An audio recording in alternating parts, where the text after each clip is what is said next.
श्रीमान् वेङ्कटनाथार्यः कवितार्किककेसरी वेदान्त आचार्यवर्यो मे सन्निधत्तां सदा हृदि श्रीवासरङ्गपरकालमुनित्रयाप्तलक्ष्मात्मरक्षणेदित्वैगाघमान्तम् आचार्यभक्तिपरिभूतमनर्गशीलं गोपालदेशिकमुनिं गुरुमाश्रयामः।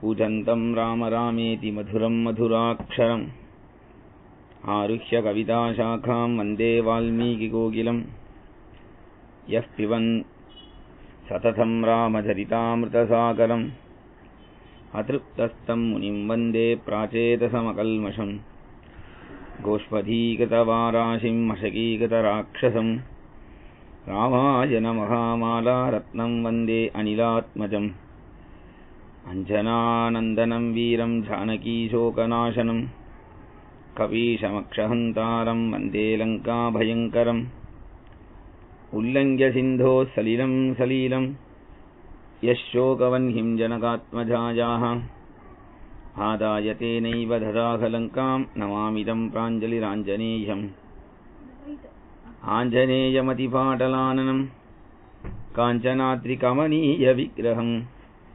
पारिजाततरुमूलवासिनं भावयामि भवमाननन्दनम्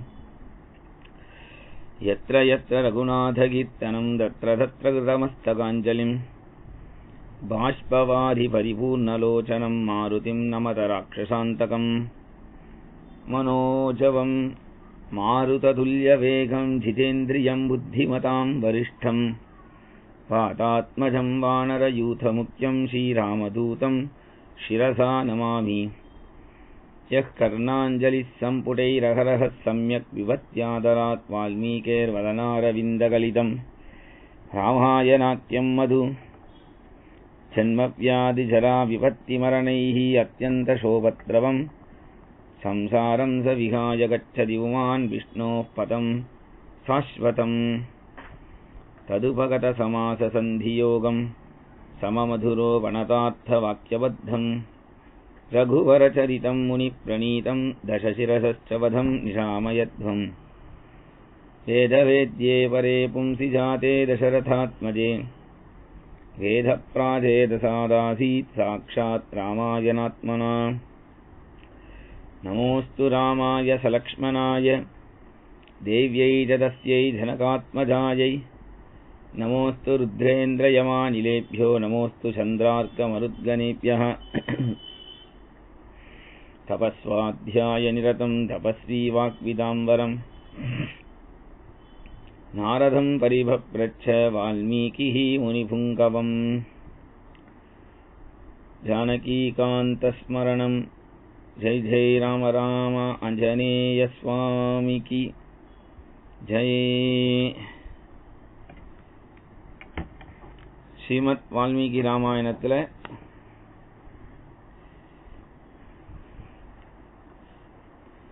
ரொம்ப முக்கியமான கட்டம் ராமர் வனவாசம் போகக்கூடிய கட்டம். சத்சங்கம் அப்படிங்கிறது ரொம்ப முக்கியமா தேவைப்படுறது. சத்சங்கம் இல்லை அப்படின்னு சொன்னா துஷ்ட சங்கம் தயாரா இருக்கு ஒருத்தர வெளியில அழைச்சிட்டு போறதுக்கு. சத்சங்கம் அப்படிங்கிறது சிரமப்பட்டு அதுக்கு நாம முனைய வேண்டியிருக்கு. துஷ்ட சங்கத்துக்கு ஒன்றும் சிரமப்பட வேண்டியது இல்லை. ஏன்னா உலகமே துஷ்டமாக தான் இருக்கிறதுனால நிறைய இடத்துல நாம பகவத் சிந்தனை இல்லாத எல்லாமே துஷ்ட விஷயம்தான். குடும்பத்துக்காக இருக்கேன் அதுக்காக இருக்கேன் அப்படின்னு சொல்லி பகவத் விஷயத்துக்கு வராம இருந்தா தெய்வீகேஷா குணமயி மமமாயா துரத்தியாங்கிறான் கிருஷ்ணன். என் மாய ரொம்ப பொல்லாதது. காரணங்களை காட்டி ஒருத்தன் பகவத்குணத்துக்கு வராம போயிட்டான்னா அந்த காரணத்தையே அவனுக்கு இன்னும் அதிகப்படுத்தி அவன் தலையில பாரமா போட்டுடுவேன் அப்படின்னு பெருமாள் கிருஷ்ணன் சொல்றான். இதே காரணங்கள் எவ்வளவு இருந்தாலும் அதை தள்ளி வச்சுட்டு ஒருத்தன் சத்சங்கத்துக்கு வந்துட்டான்னு சொன்னா அப்போ அவனுக்கு மயா அனுகூலேன அப்படிங்கிறான் பகவான். ஏகாதச ஸ்கந்தத்துல காரணங்களெல்லாம் தூக்கி போட்டுட்டு எவன் ஒருவன் என்னுடைய குணத்துல ஈடுபடுறானோ, கல்யாண குணங்களை கேட்கிறானோ, பக்தியில பொழுத போக்குறானோ, அவனுக்கு நான் அனுகூலமா இருப்பேங்கிறான். பகவான் தான் அனுகூலமா இருக்கணும். சத்சங்கம் வேணும். முக்கியமா சத் விஷயத்தை சொல்றதெல்லாமே சத்சங்கம் தான். சத்சங்கம் அப்படின்னா ஒரு ஆசிரமம் தான் இருக்கணும்னு அவசியம் இல்லை. சத்சங்கம்னா பெருசா ஒரு கோவில் கட்டினா தான் அது சத்சங்கம்ங்கிறது கிடையாது. சத்சங்கம் அப்படிங்கிறது பகவானை பத்தி எங்க பேசினாலுமே அது ஒரு சத்சங்கம் தான். பகவானை பத்தி நாம பேசுறது அப்படிங்கிறது நம்ம நாக்குல பகவானுடைய கல்யாண குணங்கள் வரணும்னா பாகவதத்துல சொல்றார்,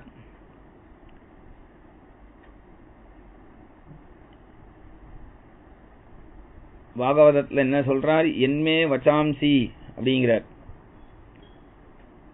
அதாவது என்னுடைய நாக்குல அந்த பகவான் இருந்து அலங்கார வார்த்தைகளை பேசட்டும் அப்படிங்கிறார்.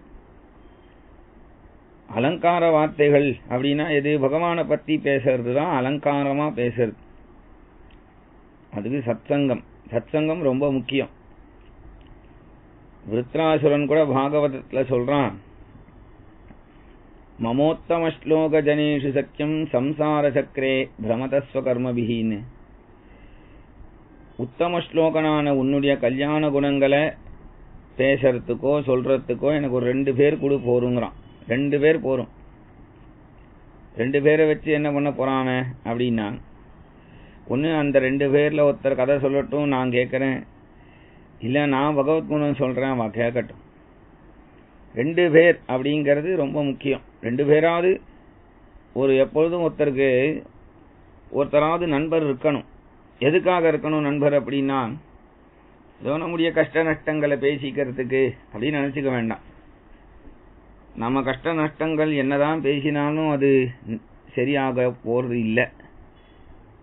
ஏன் சரியாக போறதில்லை அப்படின்னா, நாம பண்ணின கர்மாக்கள் நமக்கு முன்னாடி வந்து நிக்கிறது. நாம பண்ணின கர்மாக்கள் முன்னாடி வந்து நிக்கிறது. நாம என்ன பண்ணினோன்னு நமக்கு தெரியாது, எம்பெருமானுக்கு தான் தெரியும். அப்ப எம்பெருமானுக்கு தெரியக்கூடிய விஷயம், அதே எம்பெருமானுடைய கிருபை நமக்கு இருந்தா தான் அந்த சத்சங்கம் வரும். அப்ப இந்த சத்சங்கத்துல ஒருத்தராவது நமக்கு நல்லவாளா கிடைக்கணும். ஏன்னா உலகம் பூரா சங்கம் அப்படிங்கிறது எல்லாத்துலயும் உண்டு. சங்கம் அப்படின்னும் பொழுதே இப்பெல்லாம் சொல்றான், நம்மளெல்லாம் சங்கிகள் அப்படிங்கிறா. சங்கிகள்னா என்ன அர்த்தம் முதல்ல தெரிஞ்சுக்கணும். சங்கம், அதுல இருக்கிறவாள்லாம் சங்கிகள் தான். அதாவது ஒரு கூட்டமான ஜனங்கள் இருந்தா அதுக்கு சங்கிகள்னு பேர். அப்ப நமக்கு மட்டும் அந்த பேர் இல்லை, சொல்றவனுக்குமே அந்த கூட்டத்தில் இருக்கிறதுனால அவனுக்குமே சங்கின்னு தான் பேர். அதுக்கு அர்த்தமே முதல்ல தெரியாம இவா என்னத்தையோ பேசின்னு இருக்கா. சனாதனம்னா அர்த்தமே தெரியல, ஆனா சனாதனத்தை அழிக்கணுங்கிறா. எதுக்குமே ஒரு பேஸே அவளுக்கு இல்லை.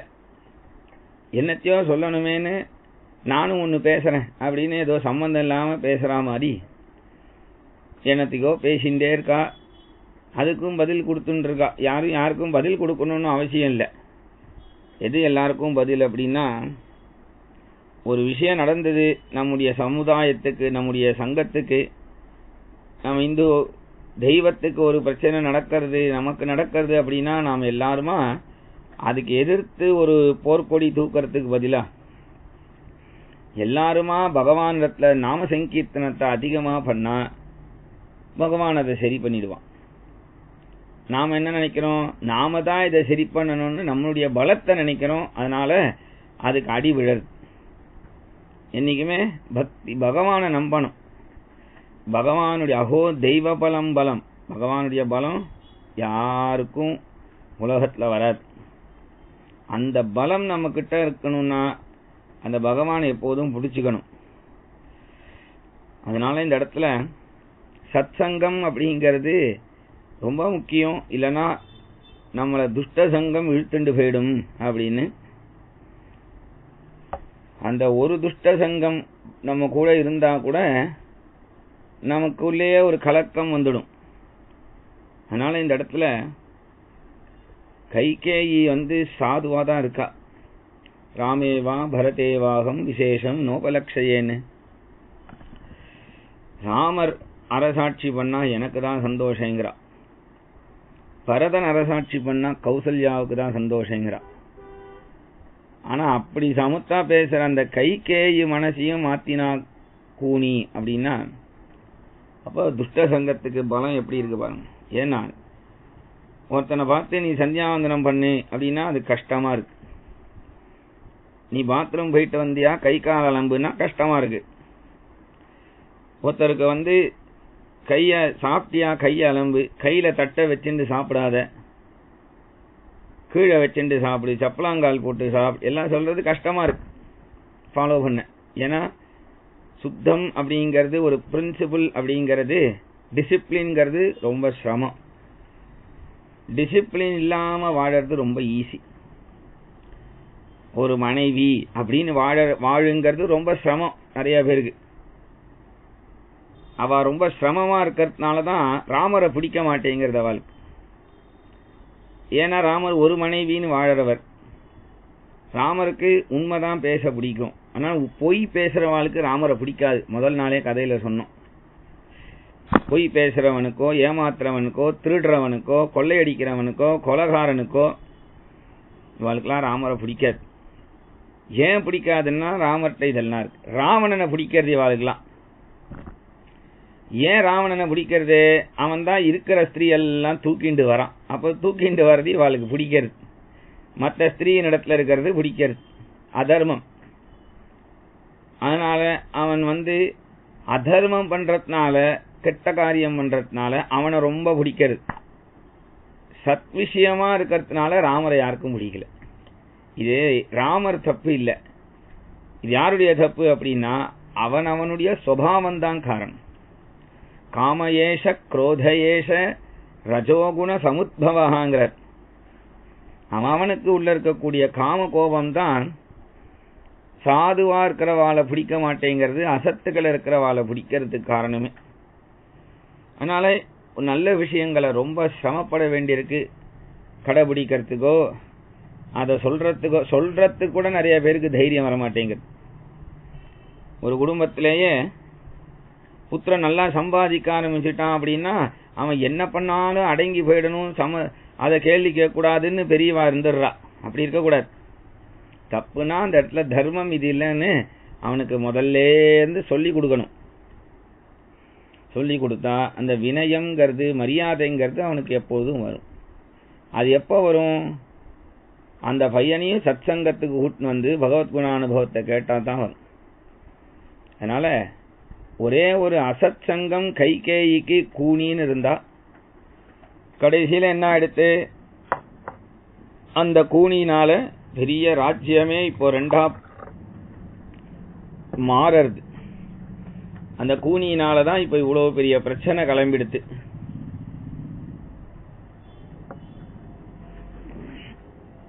நேற்றைக்கு அம்மா கிட்ட எப்படி சொல்லிட்டு போறேன்னு கலங்கிண்டே வந்தார் ராமர். அம்மா கிட்ட சொல்லிண்டு அம்மாவை சமாதானம் பண்ணிட்டு வாசலுக்கு வரார். இப்ப ராமனுடைய ஹிருதயம் எப்படி இருக்குன்னா, மழை பெஞ்சு ஓஞ்சதுக்கு அப்புறம் ஆகாசம் எப்படி தெளிவா இருக்குமோ அது போல தெளிவா எடுத்தான். அங்கேருந்து தன்னுடைய அரண்மனைக்கு அந்த புறத்துக்கு வரார். லக்ஷ்மணனும் கூட வரான். தன்னுடைய அந்த புறத்துக்கு வரார். மாடி ஏறும் பொழுது கொஞ்சம் யோசிக்கிறார். சீதை என்ன நினைப்பா? ராமர் முகம் கொஞ்சம் யோசிக்கிறது. ஏன் யோசிக்கிறதுன்னா, அவளுக்கு சத்தியம்னா தர்மம்னா புரியணுமே. அப்பா சத்தியம் சொல்லியிருக்கா, தர்மம்னு சொல்லியிருக்கானா அப்பாவுடைய மகிமை அவளுக்கு தெரியணுமே. என்ன உங்க அப்பா மடத்தனமா இப்படி பேசிட்டார், வாங்க நம்ம போய் சொத்தை பிரிச்சுட்டு போயிடலாம் அப்படின்னு ஆயிடுச்சுனா என்ன பண்றது அப்படின்னு ஒரு க்ஷணம் யோசிக்கிறார். அப்புறம் அடுத்த க்ஷணம் யோசிச்சார். நம்ம குடும்பத்துல தர்மம் சத்தியம்னு இருக்கிற மாதிரி அவளுடைய குடும்பத்திலையும் தர்மம் சத்தியம்னு இருந்திருக்குமே, அப்ப அவளுக்கு இது புரியும். மாமனார்னா எப்படி, மாமியார்னா எப்படி, அவளுக்கு புரியுமே என்று தைரியப்படுத்திட்டு வரார். அப்படியே முகம் வாடி போயிருக்கு. சீத்தை கேட்கறா, என்ன பெரிய வெண்கொற்ற கொடை வரும், சாமரம் வீசிண்டு வருவா என்றெல்லாம் சொன்னேலே, அதெல்லாம் இல்லையா?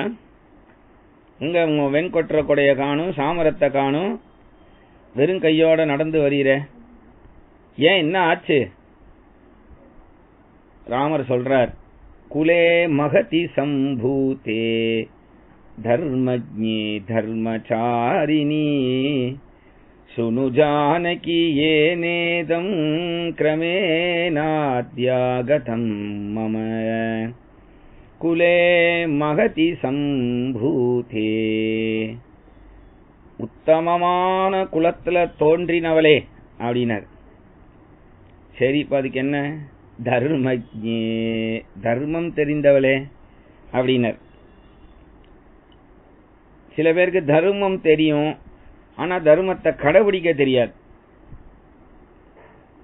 அதனால ராமர் சொல்றார் தர்மசாரிணி, தர்மத்தை தர்மப்படி நடக்கக்கூடியவளேனர். இது இந்த பீடிகை என்னத்துக்கு கேட்கறா சீதை.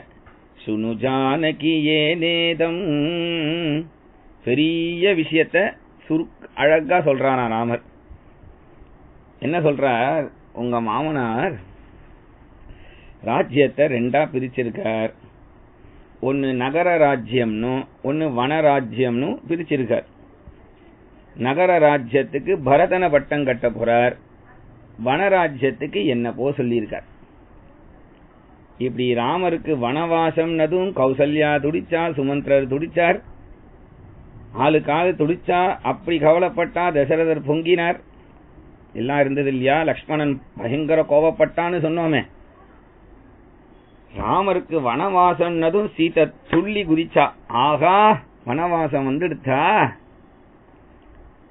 எனக்கு தெரியும், எனக்கு எங்காட்டுல ஜோசியம் ஆத்தாளே அப்ப சொன்னா ஜாதகத்துல என்ன சொன்னா நீ யார கட்டிக்க போறியோ அவனோட கொஞ்ச நாள் வனவாசம் இருக்குன்னு சொன்னா, அது இப்ப சத்தியமா போயிடுத்த அப்படின்னா.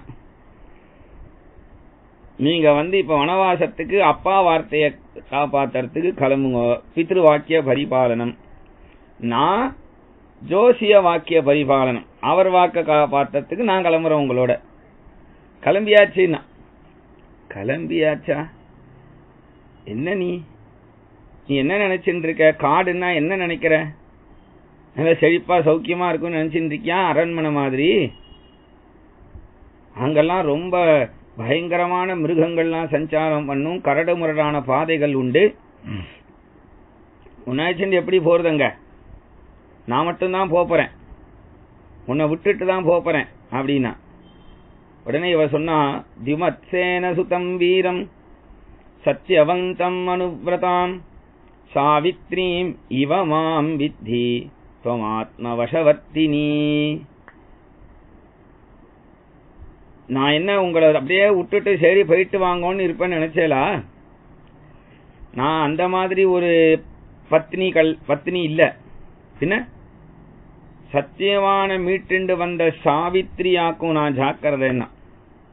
பதிவிரதா தர்மத்தை சொல்றா. கணவன் துக்கமான சமயத்துல கஷ்டப்பட்டு இருக்கும் பொழுது நீங்க துக்கமா இருந்துட்டு போங்க, நான் பிறந்தாத்துக்கு போறேன்னு சொல்ற ஒரு மனைவியானா உம்மை விட்டு ஒரு காலம் பிரிஞ்சிருக்க மாட்டேன். நீரே என்கிட்ட சொல்லிருக்கீர பிரிஞ்சே இருக்க கூடாதுன்னு. பதிஹீனா துயா நாரி நசா சக்ஷதி ஜீவித்தும் காமமேவம். இந்த இடத்துல சொல்றா, உம்மை விட்டு ஒரு க்ஷணம் கூட நான் பிரிய மாட்டேன்னு நான் ஏற்கனவே சொல்லியிருக்கேன், நீங்களும் சொல்லியிருக்கேலே. அதனால பர்த்தாவை விட்டு ஸ்திரீ பிரிஞ்சிருக்க கூடாது. அதனால உமக்கு தெரியலையாது அப்படின்னதும் அப்ப ராமர் யோசிக்கிறார். ஏன் யோசிக்கிறார் அப்படின்னா, பல கஷ்டங்களை அனுபவிக்க வேண்டி வருமேன்னு யோசிக்கிறார். ராமர் அமைதியா தான் இருக்கார்.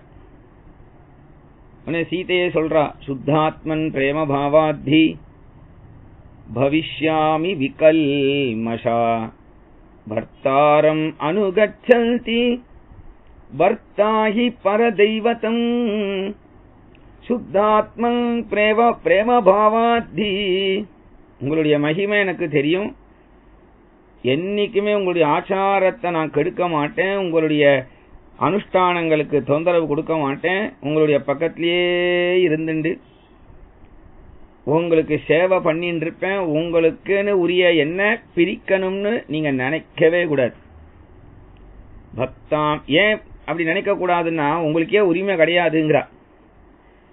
என்னை விட்டு நீங்க பிரிஞ்சு போயிடலாம்னு நினைக்காதீங்க, அது உங்களுக்கே உரிமை இல்லை. பக்தாம் பதிவிரதாம் தீனாம் மாம் சமாம் சுகதுக்கயோஹோ நேதுமர்ஹசி காகுத்ஸ சமான சுகதுக்கினீம் பக்தாம் பதிவிரதாம் தீனாம். எனக்கு உங்களுக்கு கைங்கரியம் பண்றதுல எனக்கு உரிமை உண்டு. எப்படின்னா, பக்தை அப்படிங்கிற ஒரு உரிமை, மனைவிங்கிற ஒரு உரிமை, அபலைன்னு ஒரு உரிமை. அதனால அந்த ஸ்தானத்தில இருந்து பேசுறேன், பக்தைங்கிற ஸ்தானத்தில இருந்து பேசுறேன். பக்தனை எங்கேயும் பகவான் விட்டு கொடுக்க முடியாதே, அதனால அந்த ஸ்தானத்தில இருந்து பேசுறேன்னா அப்படி ராமர் யோசிக்கிறார். உடனே இவ தூக்கி எறிஞ்சி பேசுறாளாம். பிரணயாச்ச அபிமானாச்ச பரிசிக்ஷேப ராகவம். பரிசிக்ஷேப ராகவம், யாதவம் இல்ல. இங்க இந்த மாதிரி விட்டு போறதே கிடையாது ராமாவதாரத்துல. கிருஷ்ணாவதாரத்துலன்னா எப்போதும் விட்டு விட்டு மறைஞ்சு மறைஞ்சு போயிடுவான். ததச்ச அந்தர்ததே கிருஷ்ணஹான்வான். அப்புறம் தாசாமாவீர பூச்சௌரின்னு தோன்றது மறையிறது அங்க அப்பப்போ நடக்கும். அது இங்க அதை மாதிரிலாம் விட்டுட்டு போக முடியாது. அதனால தூக்கி எறிஞ்சி சொல்றா, அபிமானத்தினால சொல்றா. எப்போ எனக்கு நீ தாலி கட்டிட்டீரோ அப்பவே என்ன உங்க கூட வச்சுக்க வேண்டியது தானே. என்ன துக்க சமயமா இருந்தாலும் விட்டுட்டு போறேன்னு யாராவது சொல்லுவாள? மேலும் சொல்றா, கிம் துவாமன்யத வைதேகா பிதாமே மிதிலாதிபா ராமா அப்படின்னு கூப்பிடுறா. ராமஜாமாதரம் பிராப்ய ஸ்திரியம் புருஷ விக்கிரகம். எங்க அப்பா உங்களை பத்தி என்ன நினைப்பான்னா, என்ன நினைப்பா? இந்த மாதிரி விட்டுட்டு போறேன்னா உங்களை என்ன நினைப்பா? நல்ல மாப்பிள்ளைன்னு நினைப்பா. நல்ல மாப்பிள்ளை. நல்ல மாப்பிள்ளைன்னா என்ன அர்த்தம்? மாப்பிள்ளைன்னா அசடுன்னு அர்த்தமா. ஏன்னா குப்பன் சுப்பன்னு 2 பேர் இருந்தாலும் ஃப்ரெண்ட்ஸ். அதுல குப்பன் வீடெல்லாம் கட்டி பொண்ணுக்கு கல்யாணம் பண்ணி கொடுத்து ஜெயன்னு சௌக்கியமா இருக்கான்னு நினைச்சுட்டு இருக்கான் சுப்பன். ஒரு நாள் அந்த குப்பனை பார்த்ததும் சுப்பன் கேட்டான், என்னடா சௌக்கியமா இருக்கியா? என்ன முகமெல்லாம் வாடி போயிருக்கே? அட போடா, நான் கல்யாணம் பொண்ணுக்கு பண்ணி வச்சதுலேருந்து இப்படி ஆயிட்டேன். ஏண்டா?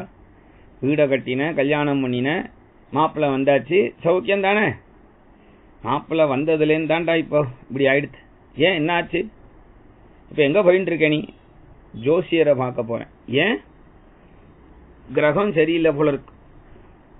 ஏண்டா, எல்லாருடைய ஜாதகத்திலையும் 9 கிரகம் தானே. ஆனா என்னுடைய ஜாதகத்துல மட்டும் 10 கிரகம்டா. என்னடா சொல்ற? ஆமா, எல்லா ஜாதகத்திலையும் சனி பெயர்ச்சி உண்டு, குரு பெயர்ச்சி உண்டு, ராகு பெயர்ச்சி உண்டு, சுக்கிர பெயர்ச்சி உண்டு, எல்லாம் பெயர்ச்சி உண்டு. ஆனா எனக்கு மட்டும் 10 கிரகம். அந்த 10வது கிரகம் ஜாமாதா தசமோ கிரகா, மாப்பிள்ளை தான் 10வது கிரகம். கல்யாணம் ஆனதுலேருந்து ஒரு நாள் எங்காத்துக்கு வந்து மறு வீடு சாப்பிட்டு போங்கன்னு கூப்பிட்டேன். அன்னைக்கு வந்தவர் தான். அந்த அன்னைக்கு வந்தவர் டேரா போட்டவர் கிளம்பவே இல்லை. 1 வருஷம் ஆயிடுச்சு. இன்னைக்கு போட்டும் நாளைக்கு போவார் நானும் காத்துட்டே இருக்கேன். அதனால எந்த சனி பயிற்சி வந்தாலும் வரும், இந்த மாப்பிள்ளை பயிற்சி இல்லவே இல்லை அப்படின்னா. அதனால அந்த மாதிரி அசடுன்னு ஒரு பேர் வாங்கிடக்கூடாது. மாப்பிள்ளை அசடுன்னு பேரை வாங்கிடக்கூடாது. ராமரை பார்த்து சொல்றா, நீங்க என்ன அந்த மாதிரி அசடா, என்ன கல்யாணம் பண்ணிட்டு என்னை இப்படி விட்டுட்டு போனா எங்க அப்பா என்ன நினைப்பா, கையால் ஆகாத போல இருக்கே இந்த ராமன், இப்படி நினைச்சிட மாட்டாளா? பிறந்தாத்து நினைவு ஸ்திரீகளுக்கு எப்பொழுதும் இருக்குமா, பிறந்தாத்து நினைவு. ஏன்னா ராமரை சீதைய ராமருக்கு கல்யாணம் பண்ணி கொடுத்ததோட, சீதனத்தை கொடுத்ததோட சரி ஜனக மகாராஜா ஒரு நாளைக்கு நல்ல நாளைக்கு வந்து இந்த பொண்ணு எப்படி இருக்கான்னு கூட அதாவது சண்டை இல்லை, வந்தது இல்லை, ஒரு கான்டாக்ட் இல்லாம அப்படி குழந்தை இங்க தானே கொடுத்துருக்கோம், அவளும் இருப்பா, சீதையும் சௌரியமா தான் இருக்கா, குறை இல்லை. ஏன்னா அப்பா அம்மா வரணுங்கிற எதிர்பார்ப்பு இருந்தா தான் வரணும், பொண்ணை போய் பார்க்கணுங்கிற எதிர்பார்ப்பு இருந்தா தான் பார்க்க முடியும்.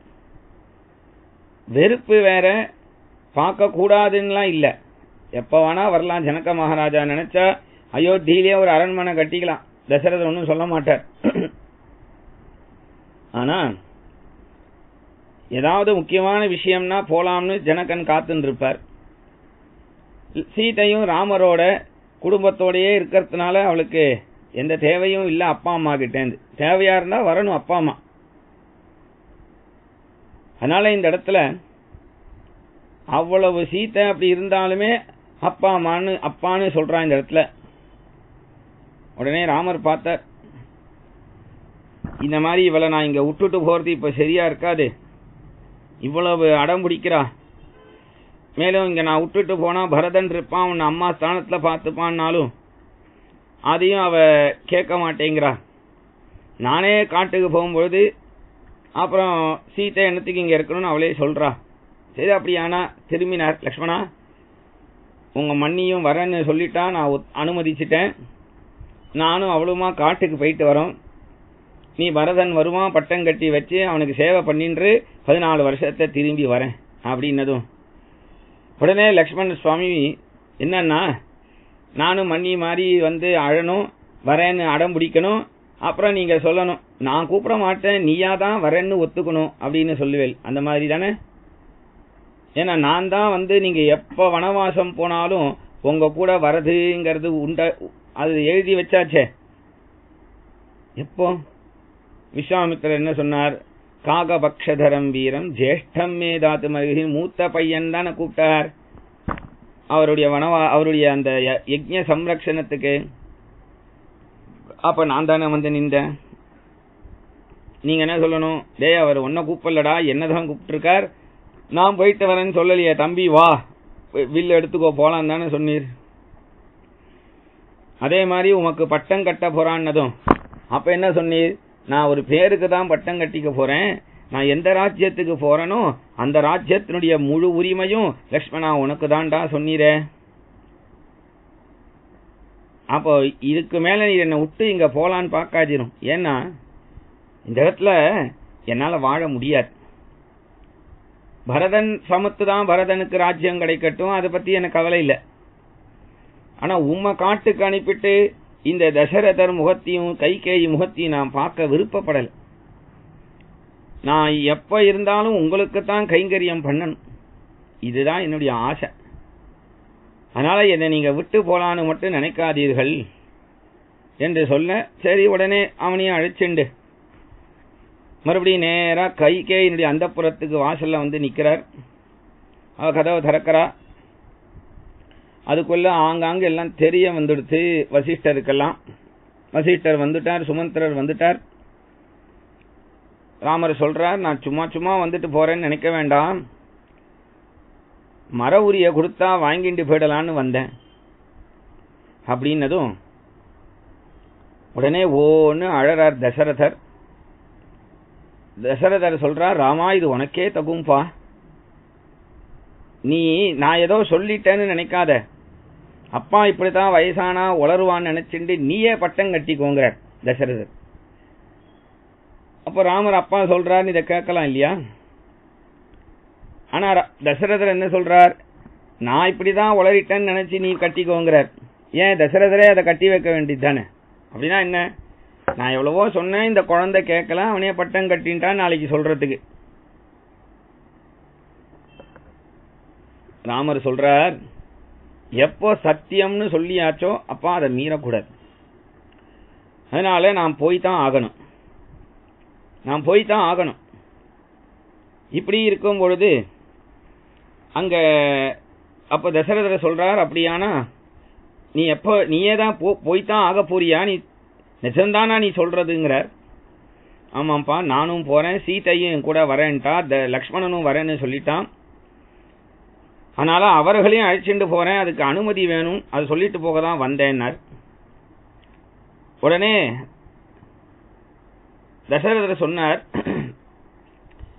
இந்த சீதை குழந்தை போய் இவ்வளவு கஷ்டப்படணுமா? இந்த குழந்தைக்கு என்னென்ன சௌகரியங்கள் இருக்கோ அதெல்லாம் கொடுத்து அனுப்பு, என்னென்ன சௌகரியங்கள் இருக்கோ அதெல்லாம் கொடுத்து அனுப்பு என்றெல்லாம் சொல்றார். இப்படி சொல்லிட்டே இருக்கும்போது வசிஷ்டர் சொன்னார், ராமா, இதுவரைக்கும் நான் பரம்பரையா மூத்த பையனுக்கு தான் பட்டம் அப்படிங்கிற தர்மத்துல நான் இருந்திருக்கேன், கட்டி வச்சிருக்கேன். அப்படித்தான் அது என்னைக்கா இருந்தாலும் மாத்த மாட்டேன். இப்ப நீ ராஜ்யத்துல இப்படி இருக்க முடியாது, வனவாசம் போகணும்னா உனக்கு பல சீதையை உட்கார வச்சு நான் பட்டம் கட்டுறேன் அப்படிங்கிற. இது கேட்கறதுக்கு நல்லா இருக்கும், ஆனா செயலுக்கு நல்லா இருக்காது. அவர் ஏதோ அவருடைய ஒரு கவலை அவர் பேசிக்கிறார். சுமந்திரர் பார்த்தார், கைகேயை பார்த்து சொன்னார், கேக்கே ராஜ்ய பரம்பரை தானே நீ, அதனாலதான் உன் புத்தி அப்படி இருக்கு. ஏன்னா என்ன இருந்தாலும் வேப்ப மரத்துல இருந்து மாம்பழம் ஒன்னும் வராது, வேப்பங்காய் தான் வரும். அப்பேற்பட்ட வேப்பங்காய் தான் நீ. ஏன்னா கேகே ராஜன், அதாவது கைகேயனுடைய அப்பா, அந்த கேகே ராஜனுக்கு ஒரு வரம் இருந்தது. என்ன வரம்னா, மற்ற ஜீவன்கள் எறும்பு மாதிரி மிருகங்கள் மாதிரி இருக்கக்கூடிய ஜீவன்கள்லாம் என்ன பேசுமோ அதை அவனுக்கு புரிஞ்சிக்கிற சக்தி உண்டாம். அப்போ அவன் ஒரு நாள் 2 எறும்பு பேசின்றது, அதை பார்த்து சந்தோஷப்பட்டான். அப்ப அங்க கேகே ராணி கேட்டா, இந்த கைகேயி இல்ல, கைகேயுடைய அம்மா, என்ன எதுக்கு சிரிக்கிறீங்க? இல்ல அந்த 2 எறும்பு பேசின்றது, அதை நினைச்சு சிரிச்சேன், அது என்ன பேசின்றதுன்னா. அப்ப கேகே ராஜன் சொன்னா, அது சொல்லக்கூடாது, அத சொன்னா என் தலை வெடிச்சிடும்னு முனிவர்கள் சொல்லியிருக்கா. உங்க தலையே வெடிச்சாலும் பரவாயில்ல, அது என்ன பேசின்றது சொல்லுங்கன்னா. அப்ப அப்பேற்பட்ட அந்த ராணியினுடைய பொண்ணு தானே நீயும் இந்த இப்பேற்பட்ட இந்த அயோத்தியே வெடிச்சாலும் பரவாயில்ல, ராமரை காட்டுக்கு அனுப்பிடணும் உனக்கு. என்ன ஒரு பெண்ணி அப்படிங்கிற. இப்படி சொன்னதும் கைகேயிக்கு கவலை வந்துடுது. உடனே ராமர் பார்த்தார், இப்படியே ஆளுக்கால் ஒன்னொன்னு சொல்லிட்டே இருந்தா அப்படி மர உரிய கொடுத்தா நான் வாங்கிட்டு போயிடுறேங்கிறார். வெக்கமே இல்லாம கைகேயி போய் எடுத்துட்டு வரா. அதை வாங்கிட்டு ராமர் உடுத்தின்றார். கைகேயிக்கு பார்த்தா அது சீதா வாங்கிண்டா. அதை இப்படி பார்த்து கையில வச்சுக்கிறா. சீதைக்கு கண்ணிலேருந்து கண்ணீர் வருது. ஏமா ஏன் அழற? எப்பேற்பட்ட ஜனக மகாராஜாவுடைய பெண்ணு, எவ்வளவு சீதனம் எடுத்துன்னு வந்திருக்கேன், அப்பேற்பட்ட எனக்கு இந்த மர உரியா அப்படின்னு நினைக்கலையாம். இந்த மர உரிய காட்டுல இருக்கக்கூடிய மகரிஷிகளுடைய பத்னிகள்லாம் எப்படி உடுத்திக்கிறாளோ தெரியலையே அப்படின்னு எழுதலாம். அது ஒன்றும் இல்லம்மா, அது இப்படிதான் உடுத்திக்கணும்னு ராமரே உடுத்தி விட்டாராம். ஏன்னா சர்வமும் ராமருக்கு தெரியும். ராமருக்கு தெரியாத கலைகளே கிடையாது. ராமருக்கு எல்லா கலையும் தெரியும். இப்படி அவ உடுத்தின்றதை பார்த்ததும் கௌசல்யா அழறா, தசரதர் அழறார், தேம்பி தேம்பி அழறார். உடனே போய் ஆசீர்வாதம் வாங்கிக்கிறா சீதை கௌசல்யா அம்மா கிட்ட. கௌசல்யா அம்மாட்ட ஆசீர்வாதம் வாங்கும்போது கௌசல்யா சொன்னா, உன் பர்த்தாவோட நீ வனவாசம் போற, உன்னை வேண்டான்னு சொல்லக்கூடிய உரிமை எனக்கு இல்லை. ஆனா நீ இப்படி போறியே, இந்த தர்மம் என்னைக்கும் உன்னை காப்பாற்றும். ஆனா எந்த நிலைமையிலையும் ராமரை பார்த்து இப்படி உங்களால இப்படி ஒரு கஷ்டம் வந்துடுச்சேன்னு பேசிடாதம்மா. குழந்தைக்கு தாங்க முடியாது அவனால. இது ஏதோ ஒரு காலம் விதி இப்படி எல்லாரையும் தள்ளெடுத்து நீ அப்படி எதுவும் எதிர்த்து பேசிடாதேங்கிறா. உடனே சீதை சொல்றா, அது எப்படிமா வரும் எனக்கு? ஏன் எங்க ஆத்துல எங்க அப்பாவை எங்க அம்மா இது மாதிரி பேசியிருந்தான்னா எனக்கு இப்ப இந்த பேச்சு வரும். இல்ல புகுந்த இடத்துலயாவது கௌசல்யா அம்மாவன நீங்களோ கைகேயோ சுமித்ரா அம்மாவோ தசரதர் அப்பாவை இப்படி பேசியிருந்தாருனா அப்ப எனக்கு இந்த வார்த்தை வரும். உங்ககிட்ட யார்கிட்டயுமே இல்லாத பழக்கம் எனக்கு மட்டும் எங்கேருந்து வரும் என்று இதான் தர்மம். இதெல்லாம் தான் தர்மம். சந்தோஷப்பட்ட கௌசல்யா இப்படி சந்தோஷப்பட்டதும் உடனே தசரதர் சொன்னார், சுமந்த்ரா ராமரை இந்த காடுனா எப்படி இருக்கும்னு காண்பிச்சுட்டு நீ மறுபடியும் அழைச்சுன்னு வந்துருப்பா என்று சொல்றார். உடனே அங்கேருந்து ராமர், லக்ஷ்மணன், சீதா கிளம்புறா. இப்படி இவ கிளம்புறத பார்த்ததும், அவ அந்த ரதத்துல ஏறத பார்த்ததும் தசரதரால இருக்க முடியல. ராமா ராமா ராமான்னு கதறிண்டே வாசலுக்கு வரார். உடனே ஜனங்களுக்கெல்லாம் இந்த விஷயம் தெரிஞ்சு போய் கூட்டம் அலமோதி ஓடி வருது. ஜனங்கள்லாம் ராமர் வனவாசத்துக்கு புறப்பட்டு போறாரே, எல்லா ஜனங்களும் எதிர்க்க வரா. பிராமணர்கள், வேத கோஷம், வேத வித்வான்கள்லாம், சாஸ்திரம் படிச்சவான்லாம் எதிர்க்க நடந்து வரா. அவ்வளவு கூட்டமா இருக்கு. இப்படி இவர்கள் இந்த ரதத்துல போகும்பொழுது ராமர் இப்படி திரும்பி பார்க்கிறார். கௌசல்யா அப்படியே துடிக்கிறா. தசரதர் ராமா ராமான்னு அழுது கீழே விழுந்து மயங்கி போறார். அப்பயும் கௌசல்யா ஓடி வந்து தசரதர் தன் மடியில கைகேயி தூக்க வரா. உடனே தசரதர், சி என்ன தொடாத, சொர்க்கமே ஆனால் நீ வரக்கூடாதுங்கிறார். ராமனை விட்டு பிரிஞ்சா என் உயிர் தங்காதுன்னு சொன்ன, நீ கேட்கல இல்ல, நீயும் வரக்கூடாது, உன் பையன் போடுற பிண்டமும் என்ன சேரக்கூடாதுன்ட்ட, என்ன கௌசல்யாவுடைய அந்தப்புறத்துக்கு அழைச்சிட்டு போயிடுன்ட்ட. இத பார்த்த ராமர் கண்ணு கலங்கறார். அப்பா இப்படி ஒரு நிலைமைய வச்சுட்டோமே, நாம அம்மாக்கு இப்படி ஒரு நிலைமைய கொடுத்துட்டேனே, அம்மாவை சந்தோஷமா வச்சுக்க முடியலையே, நான் மூத்த பையனா பிறந்திருக்க கூடாதுன்னு ராமர் வருத்தப்படுறார். பரதன் மூத்தவனா போயிருக்க கூடாதா, நான் மூத்தவனா போயிட்டேனே என்று வருத்தப்படுறார். அப்படி அவர் அப்பயும் ரதத்துல போகும்பொழுது ராமர் ரொம்ப ரொம்ப வினயம். எதிர்க்க வேத விற்பன்னர்கள்லாம் வரத பார்த்ததும், பிராமணர்கள் வரத பார்த்ததும், நாம இந்த மாதிரி ரதத்துல போகக்கூடாதுன்னு நடந்தே வர. அந்த வேத விற்பன்னர்கள், வித்வான்கள் எல்லாரும், ராமா இது பண்ணாத, இப்படி பண்ணாத, நீ பண்றது தப்பு ராமா, நீ இந்த மாதிரி காட்டு கிளம்பி போயிட்டா இந்த ஜனங்களுடைய நிலைமையை யோசிச்சு பார்த்தியா, நீ இந்த மாதிரி போகலாமா ராமா, வேண்டாம் ராமான்னு சொல்றார். ராமர் அவளாலையும் தடுக்க முடியல. ஏன்னா யாராலையும் ராமரை தடுக்க முடியாது. ஏன் தடுக்க முடியாதுன்னா, அதர்மம் பண்றவா இல்ல, தர்மத்துல இருக்கிறவாளை என்னைக்குமே யாரும் நிறுத்தவே முடியாது. அதர்மத்துல இருக்கிறவாளை தான் நிறுத்த முடியும். தர்மத்துல இருக்கக்கூடிய ராமர், அப்ப ராமரோடையே அவளும் ஜனங்களும் விடை பெற்று எல்லாரும் வரா, எல்லா ஜனங்களும் வரா. கடைசியில தமசா நதிக்கரை வந்தது. அந்த தமசா நதிக்கரை வந்ததும் அந்த தமசா நதி நிறுத்தி பார்க்கறது ராமரை, நீ போகாத ராமான். உடனே ராமர், இன்றைய ராத்திரி இங்க நாம விசிராந்தி எடுக்கலாம் அப்படின்னு எல்லா ஜனங்களையும் இருக்க வச்சார். ராமர் அங்க விசிராந்தி எடுக்கிறார். ராமர் விசிராந்தி எடுக்கும் பொழுதே அதே நேரத்துல ஜனங்கள் ஒவ்வொருத்தருக்கு ராமரையே பார்க்கறா பரிதாபமா. எல்லாருமே காத்தாலேருந்து சாயங்காலம் வரைக்கும் ராமருடைய வந்துட்டு இருக்கா. பட்டாபிஷேகம்னு சொல்லி முதல் நாள் ராத்திரியிலேருந்து யாரும் தூங்கல. எல்லாருமே அவ ஆத்துல கோலம் போடுறது, வான வேடிக்கை பண்றது, பக்ஷணங்கள்லாம் பண்றது, விதவிதமான தோரணங்கள் கட்டுறது, எல்லாரும் அவாவா ரொம்ப உழைச்சிருக்கா.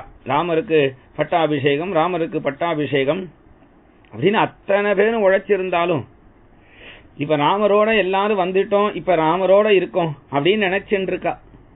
எல்லாரும் அந்த ஒரு இடத்துல அம்மா இருக்கா, ஒரு இடத்துல அப்பா இருக்கான், ஒரு இடத்துல பையன் இருக்கான், ஒரு இடத்துல அண்ணன் இருக்கான், ஒரு இடத்துல தம்பி இருக்கான், ஒரு இடத்துல அக்கா இருக்கா, அங்கங்க கலசலா இருக்கா ஜனங்கள். இத்தனை பேரையும் இப்படி இருக்கிறத ராமர் பார்த்தார். இன்றைய பொழுது இங்க விசிராந்தி எடுப்போம்னு சொன்னார். எல்லாரும் அங்க விசிராந்தி, அத்தனை பேரும் காத்தால இருந்து ஒரே வேலையா இருந்ததுனால எல்லாருக்கும் ஒரு அசதி. அந்த அசதியில எல்லாரும் தூங்கி போயிட்டா. எல்லாரும் தூங்கிடுறா. இப்படி எல்லாரும் தூங்கினாலும் இந்த இடத்துல ராமர் இன்னைக்கு விசிராந்தி எடுக்கலாம்னு சொல்றார். ஆனா எல்லாரும் அந்த லக்ஷ்மணனை பார்த்து சுமந்திரரை கூப்பிடு, ரதத்தை புல்லு மேலேயே ஓட்ட சொல்லு, சத்தமே இல்லாம நாம இங்க இருந்து இவாளை விட்டுட்டு கிளம்பணும். ஏன்னா இத்தனை பேரை அழைச்சிண்டு எப்படி போறது ராமர் வனவாசம்? இத்தனை பேருக்கு நித்தியம் ஆகாரங்கள்லாம் ரெடி பண்றதுலேருந்து கஷ்டமாச்சே எதுவும் இல்லாம. அதனால இது சரிப்படாது, நாம இப்படி கிளம்பி போயிட்டோம்னா இவாளே அயோத்திக்கு திரும்பி போயிடுவா, வேற வழி இல்லைன்ட்டு என்று சொல்லி ராமர் அன்றைய பொழுது தமசா நதி கரையிலிருந்து கிளம்புறார்.